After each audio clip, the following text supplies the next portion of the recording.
You ever had it all and lost it? You ever stood at the top, felt the wind in your face, looked down and thought, I made it, only to watch it all crumble like dry sand in your hands? Yeah, I've been there. Millionaire, broke millionaire, again. Let me tell you something. Money is never the goal, freedom is. But freedom costs, and if you're not ready to pay the price, you'll stay broke. In your pocket and in your mindset. See, most people only know how to climb. They don't know how to fall. They don't know how to get knocked flat, humiliated, embarrassed, whispered about and still lace up their boots, wipe their face and say, I'm not done yet. But I do. I've seen my bank account with 7 figures. I've also seen it with negative signs. I've seen fake friends disappear when the champagne stopped. I've heard the silence when I asked for help. And I've tasted blood metaphorically and literally fighting my way back. And guess what? I wouldn't trade a single scar, because pain taught me what comfort never could. You are either building an empire or making excuses. There is no in between. So if you're broke right now mentally, emotionally, financially, good, that means you're in the dirt. And the dirt is where seeds grow. The comeback always hits harder when they thought you were finished. The second million feels sweeter when the first one slipped through your fingers. And the man or woman who rebuilds, they're more dangerous than ever, because now they've got hunger, humility, and the roadmap. You want to win, then stop waiting, stop whining, stop hoping for a shortcut. There is no magic button. There is only effort, consistency, pain, and patience. This is your warning. This is your reminder. This is your wake-up call, millionaire, broke millionaire again. I don't fear failure anymore. I fear staying the same. Success can be temporary if not built on solid discipline. You can win the lottery of life once, but if you don't have the mindset to maintain it, it'll slip through your fingers just as fast. Success without discipline is like building a mansion on sand, impressive at first glance, but doomed when the storm hits. Anybody can have a good day, a good month, maybe even a good year. But without consistency, without daily habits that anchor you, that success turns into a fluke, not a foundation. Discipline is what turns momentum into legacy. It's what keeps you climbing when motivation runs dry. Motivation is a spark, discipline is the firewood. You can't live off energy bursts. You need a system, a rhythm, a standard that doesn't move with your emotions, because your feelings will lie to you. Your comfort will sabotage you, and your old habits will try to drag you back the moment success makes you soft. The world doesn't care how high you've climbed. If you stop showing up, if you stop doing the work, it'll replace you without a second thought. Success is rented, and rent is due every single day. Discipline is how you keep paying it. It's waking up early when no one's watching. It's saying no to distractions when no one would blame you for giving in. It's sticking to the plan when shortcuts are whispering your name. Discipline keeps you humble when you're winning, and it keeps you dangerous when you're losing. Without it, success becomes luck. With it, success becomes inevitable. Because it's not about what you get. It's about what you can repeat . And repetition comes from discipline, the undramatic, the unglamorous, the part no one claps for. But that's the part that matters most. When discipline is your foundation, success doesn't scare you anymore. You know how to earn it. You know how to keep it. And more importantly, you know how to rebuild it if you ever lose it. That's what separates the one-time wonders from the legends. Freedom, not money, is the ultimate goal. People chase money like it's the finish line, like once they hit a number, everything will fall into place. But money without freedom is just a prettier prison. You can have all the luxury in the world, but if you don't own your time, your energy, your choices, you're still stuck. Success isn't about flexing cars or stacking digits. It's about waking up and deciding what your day looks like. It's about choosing how you spend your hours, not being told. It's being able to walk away from anything that doesn't serve your peace. Money can buy you options, but freedom is the ability to use them without fear. It's not about quitting work, it's about choosing work that aligns with who you are. It's not about retiring early, it's about building a life you don't need a vacation from.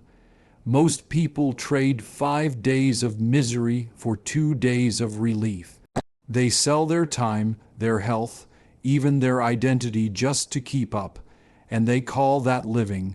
But what they're chasing isn't the money, it's the feeling they think money will give them: security. Autonomy, control, that's freedom. You don't want the car, you want the ability to go wherever you want. You don't want the mansion, you want the space to breathe. You don't want to be rich, you want to stop worrying. And that's the trap, because you can chase money your whole life and still feel trapped if you never built freedom into the blueprint. Freedom starts with awareness, it grows with courage, and it survives through discipline. It means setting boundaries, saying no, choosing simplicity over excess. It means creating a life where you work because you want to, not because you have to. That's real wealth, not income, not possessions. Control, peace, time. Money is a tool, powerful, yes, but it's not the prize. The prize is waking up every day and knowing you own this life. Losing everything is the ultimate teacher. Not a book, not a mentor, not a podcast. Nothing teaches like loss. Because when you lose it all, the masks come off, the illusions fade, and you meet the raw, unfiltered version of yourself, the one who can't hide behind status, money, or comfort. That's when the real lessons begin. When the noise is gone and the spotlight turns off, you start hearing the truth. You learn who your real friends are. You learn who you are when nobody's watching and nobody's clapping. You learn what you truly value, not what you said you did, but what actually matters when everything's stripped away. Losing humbles you. It burns your ego to the ground. But from those ashes, you get clarity. You start understanding the difference between what's real and what's just decoration. You realize how much time you wasted chasing approval, chasing attention, chasing things that never made you whole. And for the first time, you begin to rebuild, not to impress, but to live. Losing everything resets your perspective. It shows you how fragile success is, how quickly comfort can disappear. It makes you respect the grind in a way success never could. Because when you've felt rock bottom, the silence, the shame, the isolation, you no longer fear it. You respect it, but you don't fear it, and that's power, that's armor. You become dangerous not because you can't fall, but because you know how to rise. You stop making excuses, you stop blaming, you start taking full ownership. Every scar becomes a lesson, every tear becomes fuel, every closed door becomes redirection. You don't rebuild the same, you rebuild better, smarter, stronger, because now you've got wisdom that comfort could never give you. You've got hunger that success never taught you. You've been humbled, and the humbled version of you is unstoppable. Losing everything doesn't destroy you. It introduces you to the version of yourself that was always there, buried under ego, noise, and comfort. And once you meet that version, you never go back. Pain builds resilience. Comfort breeds complacency. You don't grow when everything is easy. You grow when you're tested, when life throws you into the fire and you have no choice but to fight or fold. Pain introduces you to the parts of yourself you didn't know existed. It shows you how strong you really are, not when things go right, but when everything falls apart, when the plan fails, when people leave, when the world stops clapping. That's where resilience is born. Not in the spotlight, but in the shadows. Not in applause, but in silence. Because pain doesn't care about your schedule, your dreams, or your comfort zone. It hits unannounced. It exposes the cracks. But it also gives you the tools to fix them. Pain forces you to adapt, to evolve, to get sharper. It teaches you to stand on your own 2 feet when the support system disappears. It shows you that you're capable of surviving more than you ever thought possible. And once you've survived it, you're no longer afraid of it. You stop breaking at every setback. You stop panicking when the storm hits, because you've been there, and you know you'll make it through again. But comfort whispers lies in your ear. It tells you you're doing enough when you're not. It rewards you with temporary ease while stealing your long-term potential. It numbs your hunger. It softens your edge. It convinces you to settle for good enough.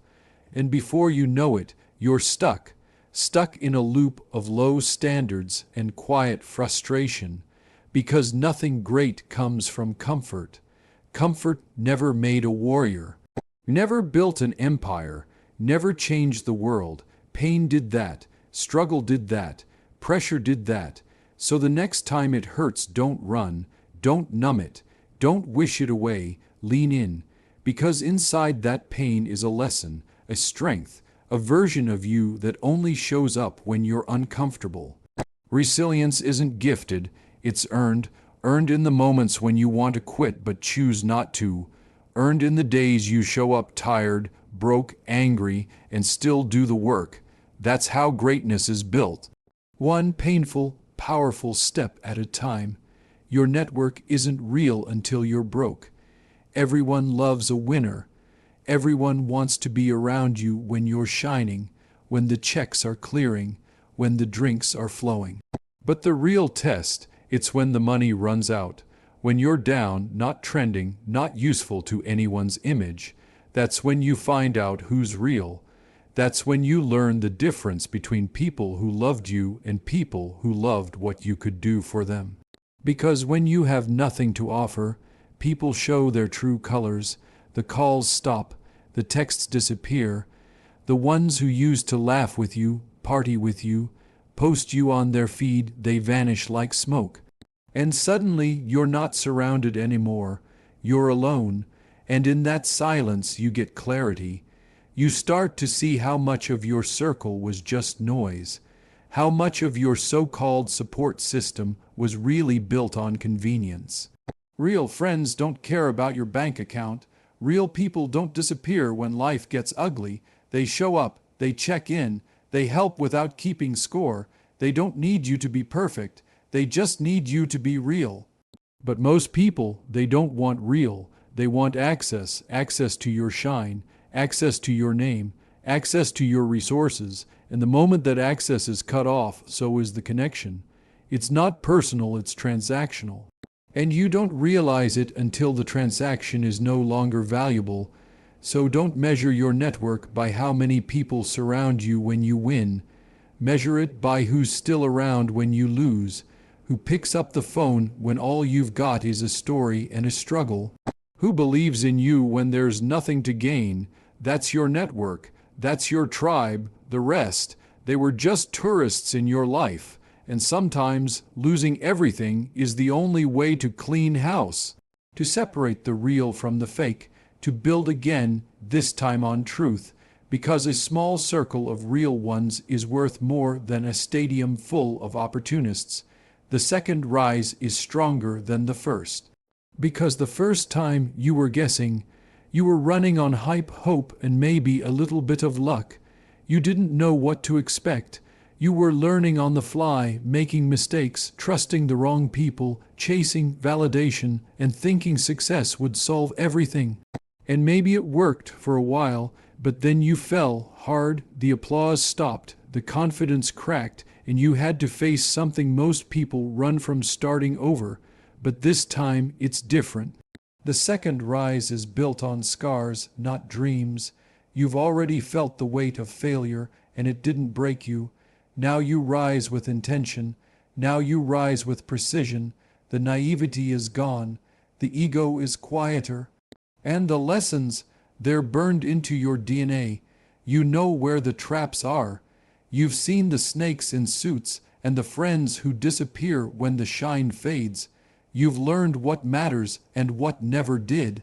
This time, you move differently. You don't rush. You don't chase. You don't need to prove anything to anyone. You're not building for attention. You're building for legacy. The first rise gave you a glimpse of what's possible. The second rise, it makes it permanent because now you understand the cost. You know what it takes to climb and what it feels like to fall. And that awareness becomes your armor. You're sharper, quieter, more focused. You're not fueled by excitement, you're fueled by purpose. And purpose is stronger than hype. You're no longer afraid of losing because you've already lost and survived. That makes you dangerous.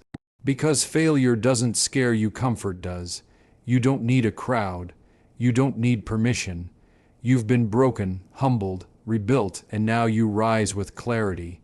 No shortcuts, no illusions, no noise. Just fire, just truth, just the relentless will to build something that lasts. And this time, you're not just rising, you're becoming unshakable. Excuses are the enemies of empire builders. You can't build something massive while making room for reasons not to. You can't create greatness while constantly explaining why you haven't started yet. Excuses are the comfort food of the uncommitted. They feel good in the moment, they give you temporary relief, but in the long run, they starve your potential. Every time you make an excuse, you delay your progress. You give power to your fears. You give control to your doubts. And you trade your future for a little bit of comfort right now. But comfort never built empires. Excuses don't build legacies, they only build regret. You can blame the timing, you can blame your past, you can blame the people around you, but at the end of the day, none of that builds, only action does. Empire builders don't need perfect conditions. They create their own, they work through pain, they move through setbacks, they find solutions when most people stop at obstacles, and most importantly, they take ownership.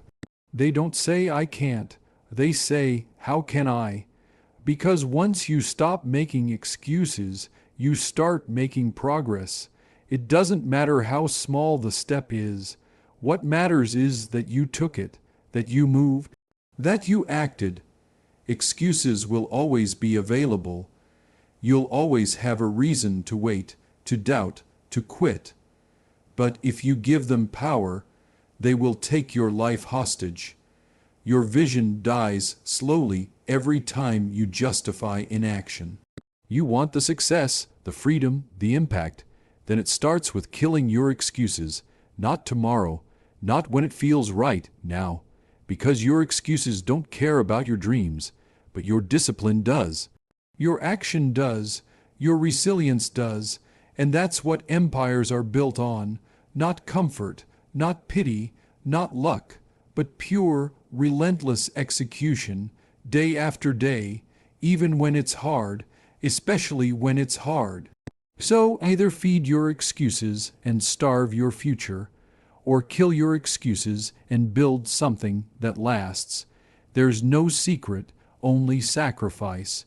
People keep searching for shortcuts, for magic formulas, for hidden hacks that will take them to the top without the struggle. They want the reward without the work, the spotlight without the sweat. But here's the truth no one wants to hear: there is no secret, there never was. The only thing standing between you and what you want is the price you're willing to pay. And most people aren't willing to pay it because sacrifice isn't sexy, it's not glamorous, it's not fun. It looks like early mornings, late nights, saying no when everyone else says yes. It looks like being misunderstood, missing out, getting judged, and still showing up. Success doesn't ask for your opinion, it asks for your effort. It doesn't care about your excuses, your comfort, or your fear. It only responds to sacrifice. You can't keep all your old habits and expect a new life. You can't hold onto your laziness, your procrastination, your distractions and still expect results. Something has to die for something greater to live. Your comfort has to die. Your ego has to die. Your need for validation, for approval, for ease, it all has to go, because what you want isn't hiding behind a secret, it's hiding behind the sacrifices you're avoiding. Everyone wants to win, but not everyone wants to bleed. Everyone wants the results, but not everyone wants the routine.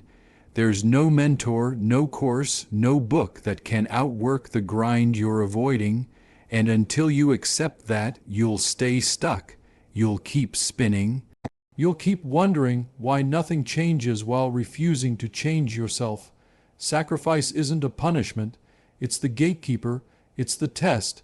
It's the proof that you're serious. Because the moment you start sacrificing for your dream, the dream starts moving toward you. But not a second before. So stop waiting for a secret. Stop looking for the easy way and start paying the price. You are not your bank account. You are not the number on a screen, not the balance you check in the middle of the night, not the credit score, the debt, or the salary you wish you had.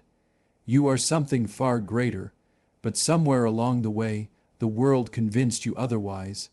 It told you that your value is based on what you own, on how much you earn, on what car you drive, what clothes you wear, what house you live in, and you believed it. You started treating money like it defined your identity, like your worth rises and falls with your income. But the truth is, your character isn't tied to your cash, your purpose isn't found in your possessions, and your potential cannot be measured in dollars. Some of the most powerful, creative, resilient people on this planet have been broke. They've been buried in bills, told they were nothing, laughed at for dreaming too big while having too little. But they weren't defined by what they didn't have. They were defined by what they refused to give up on. Your bank account can reflect your current season, but not your future. It can show where you are, but not where you're going. It might be low now, but that doesn't mean you're small. It might be empty today, but that doesn't mean you are. Money comes and goes. It can be gained, lost, earned again. But your integrity, your drive, your courage, those are priceless, and they can't be bought. You've got to stop tying your self-respect to your financial status. Because when the money fades, you'll forget who you are. And when the money comes, you'll think it makes you more valuable. It doesn't. You're valuable because of what you carry inside, the vision, the fight, the story. So stop saying, I'm broke, like it's your identity. Say, I'm rebuilding. Say, I'm learning. Say, I'm rising. Because the account doesn't define the human, you define the account. And once you believe that, the game changes. The comeback is always more powerful than the rise. The rise is exciting. It's fresh. It's full of hope and momentum, but it's also untested. It's fueled by ambition, yes, but not yet forged by pain. The rise is where you dream, the comeback is where you fight, because the rise is who you think you are. The comeback is who you really are. It's easy to be confident when everything's going your way. It's easy to feel strong when you've never been knocked down. But what happens when life hits you so hard you forget how to breathe, when you lose everything you built, when people count you out, when even you start to doubt yourself? That's where the comeback begins, in the silence, in the chaos, in the decision to try again when quitting would be easier. The comeback has weight, it has scars, it carries the memory of loss and the fire of redemption.